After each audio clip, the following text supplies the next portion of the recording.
নিলাম না করেই প্রায় লক্ষ লক্ষ টাকার গাছ চুরি। কাঠগড়ায় বাঁকুড়ার কতুলপুর ব্লকের লাউগ্রাম পঞ্চায়েত প্রায় লক্ষ লক্ষ টাকার সিরিজ সোনাঝুরি ও ইউক্যালিপটাস গাছ হাফিস। কাঠগড়ায় বাঁকুড়ার কতুলপুরের লাউগ্রাম পঞ্চায়েত সরকারি নিয়ম না মেনে নিলাম না করেই কিভাবে গাছ কাটলো পঞ্চায়েত, তা নিয়ে শোরগোল পড়ল বাঁকুড়ার কতুলপুর ব্লকের লাউগ্রাম পঞ্চায়েতের ছোট পাগলা ও ডিঙ্গাল সহ একাধিক এলাকায়। প্রায় 12 থেকে 15 বছর আগে বাম আমলে পঞ্চায়েত থেকে লাগানো হয়েছিল কংসাবতী ক্যানেলের পার বরাবর এই গাছগুলি। স্থানীয় ব্যক্তিদের অভিযোগ, কোনো রকম পারমিশন ছাড়াই কিভাবে এত পুরনো গাছ কাটতে পারে। অভিযোগে তীর স্থানীয় তৃণমূল নেতৃত্ব এবং স্থানীয় গ্রাম পঞ্চায়েতের বিরুদ্ধে। লাউগ্রাম পঞ্চায়েতের উপপ্রধান সুকুমার সাঁতরা নিজের মুখে স্বীকার করে বলেন, নিলাম না করেই গাছ চুরি হয়েছে। গাছ চুরির সময় তারা কিছু জানতেন না, ভিডিও বলার পর জানতে পারি। লাউগ্রাম পঞ্চায়েতের ডিঙ্গাল ও ছোটু পাগলা ইত্যাদি এলাকায় কোনো রকম নিলাম না করেই বিজেপির ছেলেরা গাছ চুরি করেছে, এমনটাই তিনি দাবি করেন। বিজেপির দাবি, পঞ্চায়েতের ফান্ডে টাকা জমা না করে নিজেদের ফান্ডে টাকা জমা করেছে তৃণমূল, যে কারণে পঞ্চায়েতের নিজস্ব তহবিল দিনের পর দিন কমে চলেছে। আমাদের অভিযোগ যে বিনা পারমিশনে এই যে 50-60 বছরের গাছ এই যে চুরি হয়ে যাচ্ছে, রাতারাতি চুরি হয়ে যাচ্ছে, এটা আমরা জানতে পারি। এখানে স্থানীয় লোকেরা বলার পর ওদের এতই অভাব যে আমাদের গরিব মানুষরা, যদি একটা মানুষ মারা যায়, সেই মারা গেলে পরে একটা কাঠ পর্যন্ত নাই যে তাকে দাহ করা হবে। সেই জন্য এখানে মানুষের সব কান্নাকাটির সুর ভেসে আসছে। গাছ চুরি যদি শাস্তি পাই, সেটা এখানে আমরা তাহলে সেটা উপকৃত হব। আর যদি শাস্তি না পাই, তাহলে এর সঙ্গে প্রশাসন, ব্লক এবং পার্টি সবাই যুক্ত আছে, আমরা সেটা ভাববো না। যদি শাস্তি পায়, তাহলে জানবো যে না, এটা তারা শাস্তি পেয়েছে। এইটাই আমরা চাইবো। আমাদের অভিযোগ যে ওরা চুরি করে গাছ বিক্রি করছে। আমরা প্রতিবাদ করার পর ওরা যদি সঠিক নিয়মে বিক্রি করতো, তাহলে প্রতিবাদ করার পর ওরা পালিয়ে গেল কেন? আজ এখন পর্যন্ত আমরা যে ধরুন এখানটা 2 ঘন্টা আছি, তার মধ্যে তো কোনো তৃণমূল নেতা আসেনি এখানকে ওরা আসছেনি, কারণ ওরা প্রকৃতই চুরি করেছে।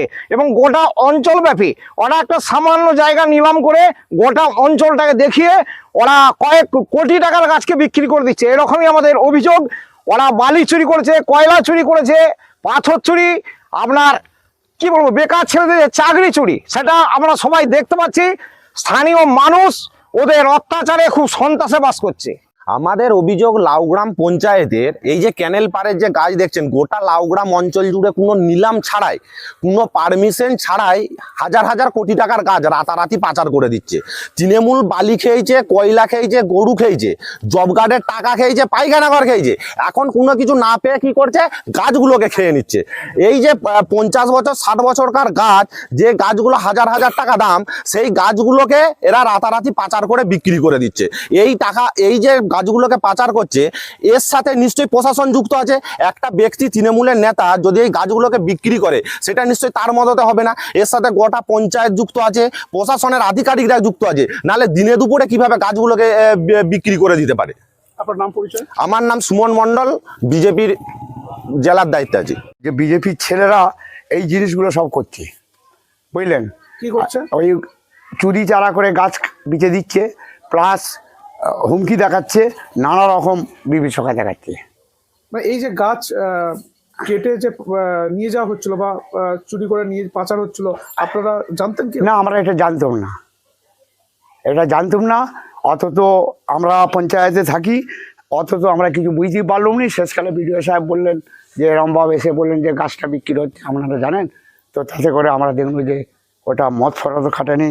পঞ্চায়েতে অন্য জায়গায় যেগুলো হচ্ছে, টেন্ডার হয়ে গাছ কাটছে, পঞ্চায়েতে তারা জমা দিচ্ছে, জমা দিয়ে তারা গাছ বার করে নিয়ে যাচ্ছে, বুঝলেন? এই ডিঙ্গাল বা ছোট পাগলা, এই সমস্ত জায়গা থেকে কোনো সরকারি নিলাম হয়েছে? না, ডিঙ্গেলে হয়নি, ছোট পাগলা হয়নি। আর ডিঙ্গালেতে একটা বড় সিরিজ গাছও ছিল, নিশ্চয়ই জানেন।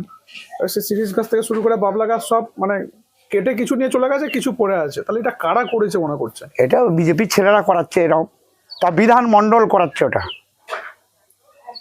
করে আমাদের উপরে চাপিয়ে দিচ্ছে, উনিরা গাছগুলো এরকম ভাব পাচার করছে।